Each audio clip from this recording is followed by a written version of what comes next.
For free commerce classes subscribe कीजिए हमारे channel को, इस बेल आइकन को दबाइए और बने रहिए इकोनॉमिक्स अकाउंट बिजनेस की फ्री क्लासेस में।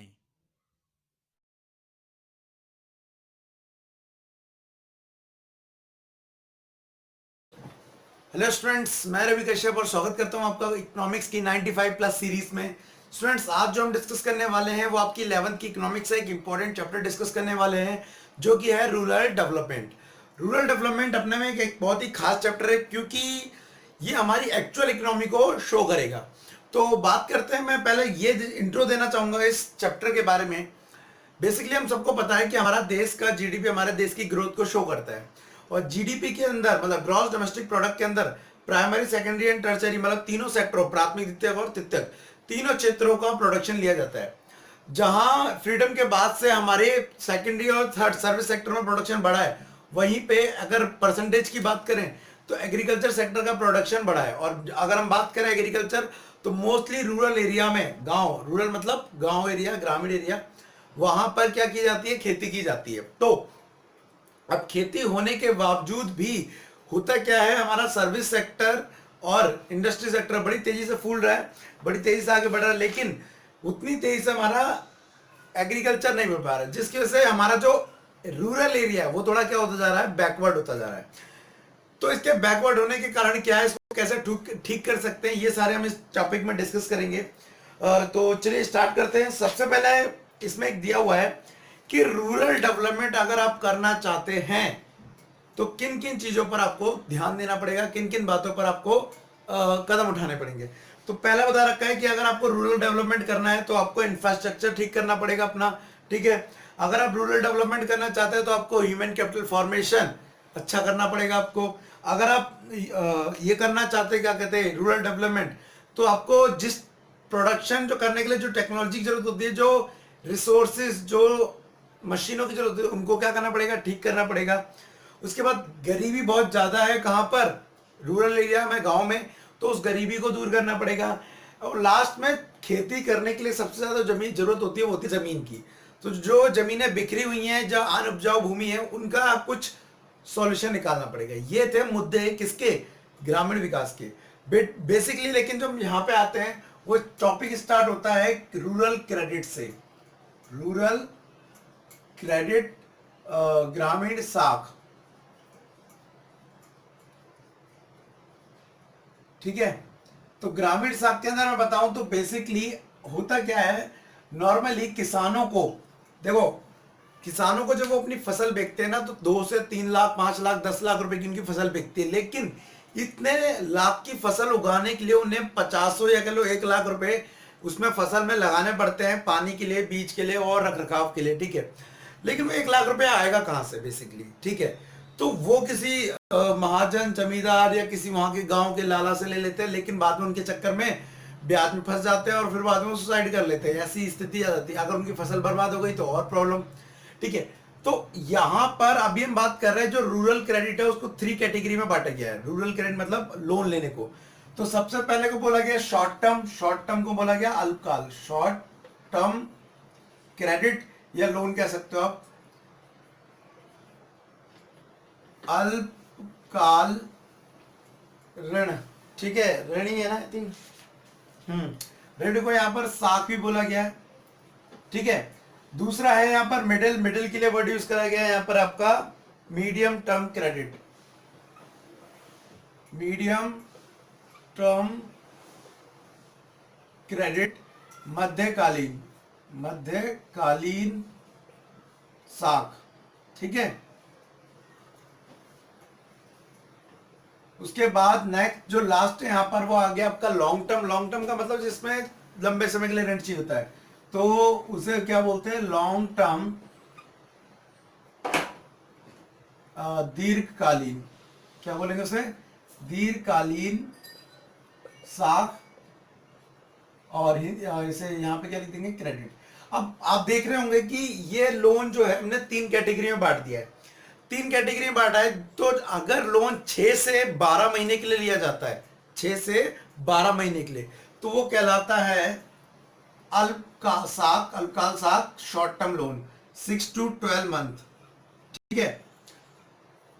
बेसिकली आपको जो शॉर्ट टर्म लोन होता है वो अपने बिजली का बिल भरने के लिए, कच्चा माल खरीदने के लिए, खाद लेने के लिए, इन सब के लिए क्या जरूरत होती है, पैसे की जरूरत होती है, जिसके लिए हम अल्पकाल ऋण लेते हैं। अगर हम यहाँ की बात करें तो जो 1 साल से 1 ईयर टू 5 ईयर के लिए लिया जाता है, 1 ईयर टू 5 ईयर, तो वो काय के लिए आता है, मीडियम टर्म में आता है, क्रेडिट में आता है, ठीक है। बेसिकली ये वाला जो लोन होता है वो होता है मशीन खरीदने के लिए, अपने खेत की बाउंड्री करवाने के लिए, कुआं खुदवाने के लिए, तो ये लोन लिया जाता है।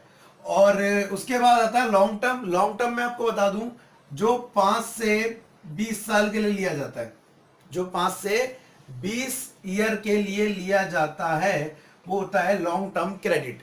और लॉन्ग टर्म क्रेडिट जो ये वाला होता है, इसमें बता रखा है कि जमीन खरीदने के लिए, ठीक है, भूमि के सुधार के लिए ये वाले ऋण लिए जाते हैं। तो आप बेसिकली बात करते हैं कि यहाँ पे अपने टोटल क्रेडिट को, टोटल जितना भी खर्चा है खेत का, उसे 3 भागों में बांट दिया, या करो लोन लेने को 3 भागों में, अल्पकाल, दीर्घकाल, मध्यकाल, दीर्घकाल, लॉन्ग टर्म, मीडियम टर्म और शॉर्ट टर्म। लॉन्ग टर्म वाला 5 से 20 साल हो गया, और शॉर्ट टर्म वाला 6 से 12 मंथ। चलिए अब मैं डिस्कस करूंगा कि हम जो रूरल क्रेडिट लेते हैं, ये बता तो दिया गया कि 20 साल के लिए भी होता है, 5 साल के, लेकिन लोग लोन लेते कहां से हैं?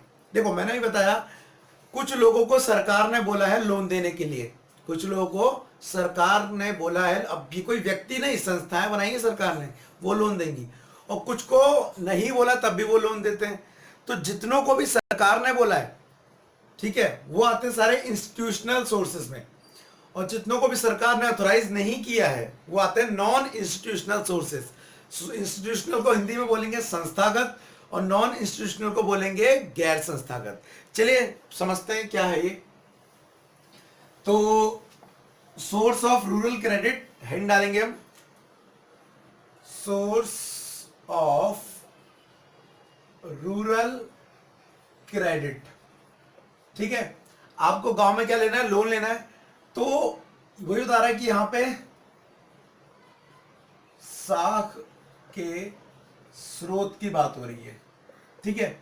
अब इनको 2 भागों में बांटा जा सकता है, 2 कैटेगरी में हम डिवाइड कर सकते हैं। कैटेगरी फर्स्ट वो है जिसको गवर्नमेंट ने अथोराइज नहीं किया है क्या देने के लिए, लोन देने के लिए, लेकिन वो देते हैं, तो उन्हें बोलेंगे हम यहाँ पे नॉन इंस्टीट्यूशनल, इंस्टीट्यूशनल, ठीक है। और जिनको सरकार ने अथोराइज किया है कि आप लोन दीजिए, पब्लिक की मदद कीजिए रूरल एरिया में, तो उन्हें बोलेंगे इंस्टीट्यूशनल, ठीक है। अब बात करते हैं इसको, अच्छा हिंदी में बताता हूं, इसे बोलते हैं गैर संस्थागत, और इसे बोलते हैं संस्थागत, ठीक है। अब इसके अंदर कौन आता है? अब बेसिकली देखो यहाँ पे आ गया, अगर सिंपल सी वे में लेता हूं, एक तो जमींदार आपने सुना होगा, ठीक है। जमींदार कौन होते हैं? वो लैंड होल्डर्स होते हैं, ऑनर होते हैं प्रॉपर्टी के, गांव में जो किसानों से काम करवाते थे, ठीक है। लाला हो गए, महाजन हो गए, बड़े बड़े व्यापारी हो गए, तो ये लोगों को लोन देते हैं, लेकिन साथ ही उनसे बहुत ज्यादा इंटरेस्ट वसूलते हैं, ठीक है। तो मेन जो आ रहा है वो आ रहा है इंस्टीट्यूशनल सोर्सेज में, कि इंस्टीट्यूशनल में सरकार ने किस किस को ऑथोराइज किया है लोन देने के लिए। तो यहां पर जो लोन देने के लिए ऑथोराइज कराया गया उसमें सबसे पहले आता है कोऑपरेटिव सोसाइटियां, इसके अंदर फर्स्ट आता है कोऑपरेटिव सोसाइटीज। अब ये कोऑपरेटिव सोसाइटी क्या होती है मैं आपको बता दूं, नॉर्मली जब लोग मिलकर एक दूसरे के साथ पैसे कलेक्ट करते हैं और एक दूसरे की मदद करते हैं, सहकारी, एक सिंपल सा एग्जांपल है, वैसे एग्जैक्ट नहीं है, आपने कमेटी का नाम सुना होगा कि लोग कमेटी डालते हैं, पैसे इकट्ठे करते हैं और फिर निकाल लेते हैं एक साथ, तो वो भी एक तरह की हेल्प पे कर रहे हैं लोग एक दूसरे मिला मिला के, ताकि किसी को लोन ना लेना पड़े बाहर से। तो सेम कोऑपरेटिव सोसाइटी, सहकारी समितियां, यहां से भी लोन ले सकते हैं लोग। मान लीजिए 10 लोगों ने मिले और 1000 रुपए मिलाए, तो कितने हो गए? 10,000 रुपए हो गए। तो अब वो 10,000 रुपए की एक एक की हेल्प कर सकते हैं, एक दिन पहले मंथ किसी की, दूसरे मंथ किसी की, तीसरे मंथ किसी की, तो मिलकर जब काम करेंगे तो उसे बोलते हैं कोऑपरेटिव सोसाइटीज। नेक्स्ट, इसके अंदर जो नेक्स्ट इंपॉर्टेंट आ रहा है वो आ रहा है यहां पर आपका SBI bank. Basically SBI bank की जो स्थापना हुई थी 1955 में हुई थी, 1955 में, और इंडिया का सबसे बड़ा बैंक कहलाता है आरबीआई के बाद। तो ये लोगों की मदद करता है, उनको ऋण प्रदान करता है, लोन प्रदान करता है, क्रेडिट प्रदान करता है, किस टाइम पे? उनकी खेती करने के लिए रूरल एरियाज में, ठीक है। बट सरकार ने अच्छी बात ये करी है कि गांव में कुछ स्पेशल बैंक भी बनाए जो ओनली कृषि और ये कह लो रूरल एरिया के लिए है, जो किस लिए? ओनली एंड ओनली गांव में के लिए ही है, वो शहरों के लिए नहीं है। तो जो उनका नाम दिया गया है वो दिया गया है regional rural bank, regional rural bank, short में RRB कहते हैं उन्हें, ठीक है। क्षेत्रीय ग्रामीण बैंक है नाम हिंदी में, क्षेत्रीय ग्रामीण बैंक। और लास्ट में सबसे इंपॉर्टेंट आता है यहां पर नाबार्ड। सबसे इंपॉर्टेंट क्या आता है? नाबार्ड। अब इसकी पूरी फुल फॉर्म है, आप बुक में देख सकते हैं। तो नाबार्ड का क्या होती है मैं आपको सिंपल सा बताऊं। जैसे कि आरबीआई है, आरबीआई क्या होता है? हमारे देश में सबसे बड़ी संस्था है, या कह लो हमारे देश में सबसे बड़ा बैंक है। सेम लाइक अगर रूरल एरिया की मैं बात करूं तो रूरल एरिया में सबसे बड़ा जो बैंक होता है वो होता है नाबार्ड, ठीक है। नाबार्ड क्या करता है? जो अदर्स बैंक होते हैं उन पर भी कंट्रोल करता है। अगर मैं बात करूं जैसे नाबार्ड हो गया, ठीक है। अब इस नाबार्ड के अंदर कई सारे बैंक आते हैं। ये आपके एसबीआई बैंक जो गांव में है, आपकी रीजनल सोसाइटी रूरल बैंक, तो जितने भी हैं अदर बैंक, और अदर बैंक के अंदर आती है पब्लिक, ठीक है। तो इसका काम होता है इनको कंट्रोल करना और ये देखना है कि जो लोग जिस प्रोजेक्ट के लिए पैसे ले रहे हैं क्या वो काम सही से कर रहे हैं नहीं कर रहे हैं, या उसी के लिए यूटिलाइज कर रहे हैं नहीं कर रहे हैं। तो आपके एग्जाम के पॉइंट ऑफ व्यू से ये वाला क्वेश्चन बहुत ज्यादा इंपॉर्टेंट है। क्या? कि what is NABARD and what are the function of NABARD. NABARD क्या है और इसके कार्य बताइए। तो आप इसको जरूर प्रिपेयर कर लीजिएगा, आपके एग्जाम के पॉइंट ऑफ व्यू से बहुत ज्यादा इंपॉर्टेंट है। अब यहां पर एक चीज और डिस्कस करेंगे, उसके बाद अगला जो सेक्शन है वो अगला पार्ट में डिस्कस करेंगे हम, ठीक है। अगली जो चीज है यहाँ पे आ रही है कि हमने बैंकिंग को ठीक तो कर लिया, लेकिन आज भी बैंकिंग इंडिया में पूरी तरह से सक्सेस नहीं है। अब उसके पीछे बहुत सारे कारण हैं। आज भी क्या करते हैं बैंक? लोन हमेशा गिरवी रखने वाली चीजों से देखते हैं। मतलब अगर आपको कोई चीज लोन लेनी है तो आपको क्या रखना पड़ेगा? कुछ चीज गिरवी रखनी पड़ेगी। दूसरा, बैंक कई बार नरमी बरतते हैं लोन वसूली में। मतलब किसानों को लोन दे दिया, या कह लो किसानों की मेंटेलिटी बन गई है कि लोन माफ हो जाएगा, मतलब एग्जैक्ट ट्रांसपेरेंसी नहीं आ पा रही है। तो बैंक क्या कर रहे हैं? लोन तो देते लेकिन उनका पैसा रिकवर नहीं हो पाता, इसके कारण वो क्या आ रहे हैं? लॉस में आ रहे हैं। उसके बाद इसमें एक इंपॉर्टेंट टर्म्स और बताई गई है कि बेसिकली बैंकिंग में क्या होता है? कोलेट्रल है। बैंकिंग में जितनी हमें वित्तीय सेवाएं देनी चाहिए उतनी नहीं दे पा रहे हैं। तो ये इसकी क्या थी? आलोचना के बारे में बता रखा था कि हमें बताना है बैंकिंग क्यों अच्छा नहीं है। लेकिन हमारे को ये टॉपिक डिस्कस नहीं करना है, हमें ये डिस्कस करना है कि गांव में एग्रीकल्चर को बढ़ाने के लिए गवर्नमेंट ने कुछ सुधार करे थे। गवर्नमेंट ने कुछ सुधार करे थे, तो वो सुधार कौन से थे? तो हैंड डालेंगे आप। Major initiated by the government to improve market system, major to improve measures to improve market system, ठीक है।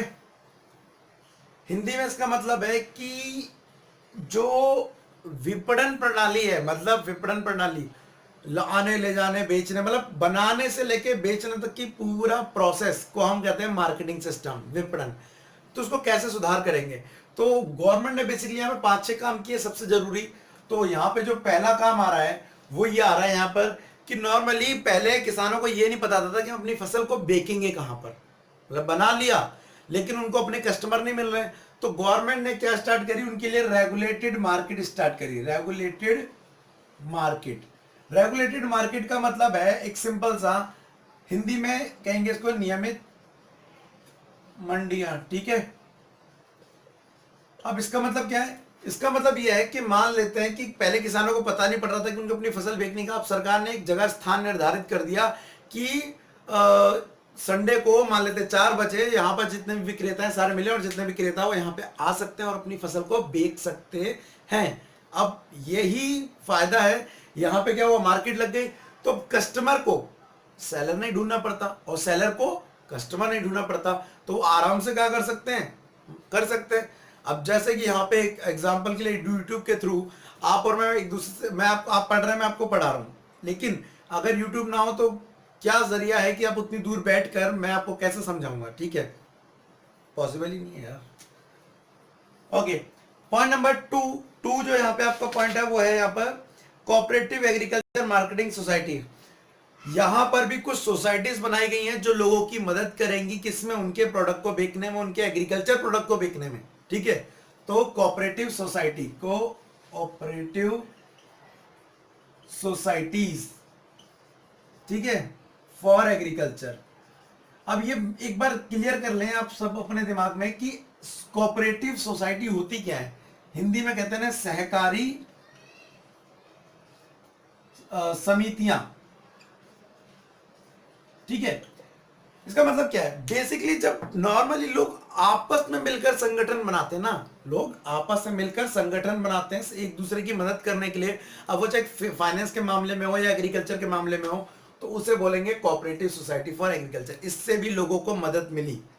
पॉइंट नंबर थर्ड, नेक्स्ट, पहले क्या होता था नॉर्मली कि लोग फसल इस डर से नहीं बनाते थे कि यार हमारे पास स्टोर करने की जगह नहीं है, स्टोर करने की जगह नहीं है, मतलब भंडारण कहते हैं ना, भंडार बोला, भंडारा नहीं, इकट्ठे करने को बोलते हैं भंडार।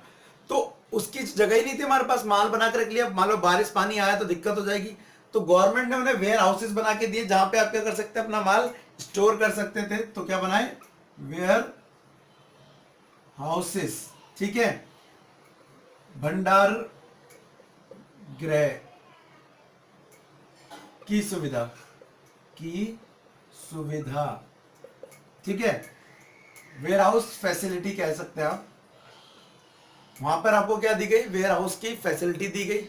उसके बाद पॉइंट नंबर फोर्थ यहां पे आ रहा है आपका कि नॉर्मली पहले किसानों को इस डर से भी नहीं उगाते थे कि हमारे को माल बना रहे हैं यूपी में, माल बना रहे हैं बिहार में, लेकिन दिल्ली तक कैसे बेचेंगे।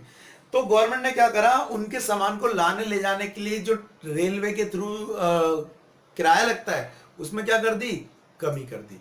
तो उस किराए को कमी करने को बोला गया कंसेशनल या सब्सिडी ट्रांसपोर्ट,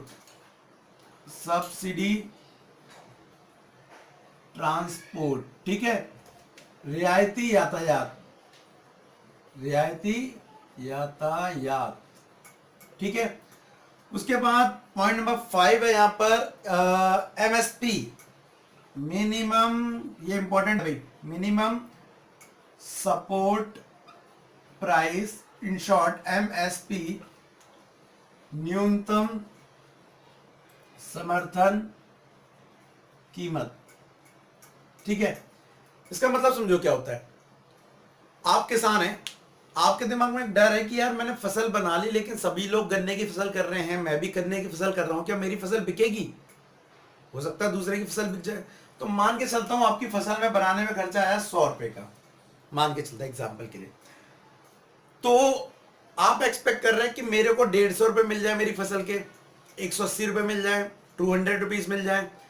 तो आधे लोग तो इसी डर से नहीं बनाते थे कि उन्हें ये लगता था कि हमारी फसल बिकेगी नहीं। तो गवर्नमेंट ने उनके लिए एक सॉल्यूशन किया, गवर्नमेंट ने कहा देखो आपने बनाई कितने की, 100 की, आप हमें दे जाओ कितने की, 120 की। नहीं, आपकी श्रद्धा हो तो आप कहीं बाहर बेच लीजिए जहां भी आपकी ज्यादा बिके, लेकिन अगर आपको लगता है कि आपकी फसल बाहर नहीं बिक रही है तो आप किसको दे जाओ, हमें दे जाओ, हम खरीद लेंगे। लेकिन ये प्राइस कुछ ज्यादा नहीं होता, थोड़ा सा क्या होता था, कम होता था, ठीक है, ताकि सरकार को भी नुकसान ना हो। तो इस प्राइस को बोला गया मिनिमम सपोर्ट प्राइस, एमएसपी, न्यूनतम समर्थन कीमत।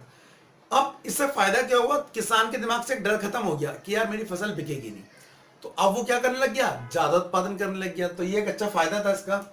उसके बाद पॉइंट नंबर 6 पॉइंट यहां पर है, सॉरी 6 तो है नहीं, अच्छा एक और चीज में रह गया शायद, डिस्ट्रेस सेल था इससे पहले, डिस्ट्रेस सेल, आपात बिक्री। आपात बिक्री का मतलब क्या होता है, मान लेते जस्ट कि आपने किसी को लोन दिया है, आपने लोन नहीं दिया, आपने लोन लिया है, ठीक है, और वो व्यक्ति आपके घर आ रहा है, मतलब आपसे ढंग से बात नहीं करता लेकिन आपके घर वालों को उसने लोन दे रखा है, तो आप उतना अच्छे से उससे बोल नहीं सकते कुछ या इंटरेक्ट नहीं कर सकते जितना अगर आप अदर कोई फालतू बोलता तो आप बोल देते। वो वही क्या हो रहा है, मजबूरी है क्योंकि हमने उससे लोन ले रखा है। सेम लाइक जब किसान किसी जमींदार महाजन से लोन ले लेते थे तो अपनी फसल सस्ते में उन्हीं को बेचनी पड़ती थी, इसे बोलते थे डिस्ट्रेस सेल, आपात बिक्री। तो आज के इतना ही। पसंद आया तो यार लाइक कर दो, और नहीं आया तो डिसलाइक कर दो, और अगर सजेशन देना चाहते हो तो कमेंट कर दो। और बताया आपको मैंने संडे डाउट क्लास है, तो आपको कौन सा डाउट समझना है आप मुझे बता सकते हैं। अगर इस संडे नहीं आए तो वो अगले संडे आपके साथ आ जाएगा। सो आज के लिए thank you, tata and bye bye. साथ के साथ डिस्क्रिप्शन में जो इंपॉर्टेंट क्वेश्चन दिए होते हैं वो प्रैक्टिस करना ना भूलें। Bye bye.